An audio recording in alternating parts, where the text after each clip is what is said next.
গ্রামের নাম কুসুমপুর, যেখানকার মানুষজন ভীষণ বিপদে পড়েছে।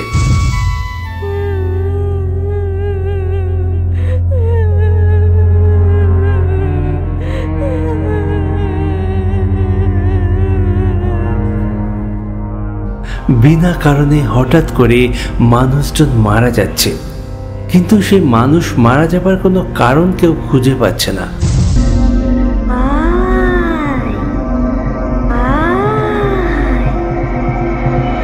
ডাইনি আসছে খুব তাড়াতাড়ি। নজর রাখুন ফানি টুলস বাংলা ভৌতিক ইউটিউব চ্যানেলে।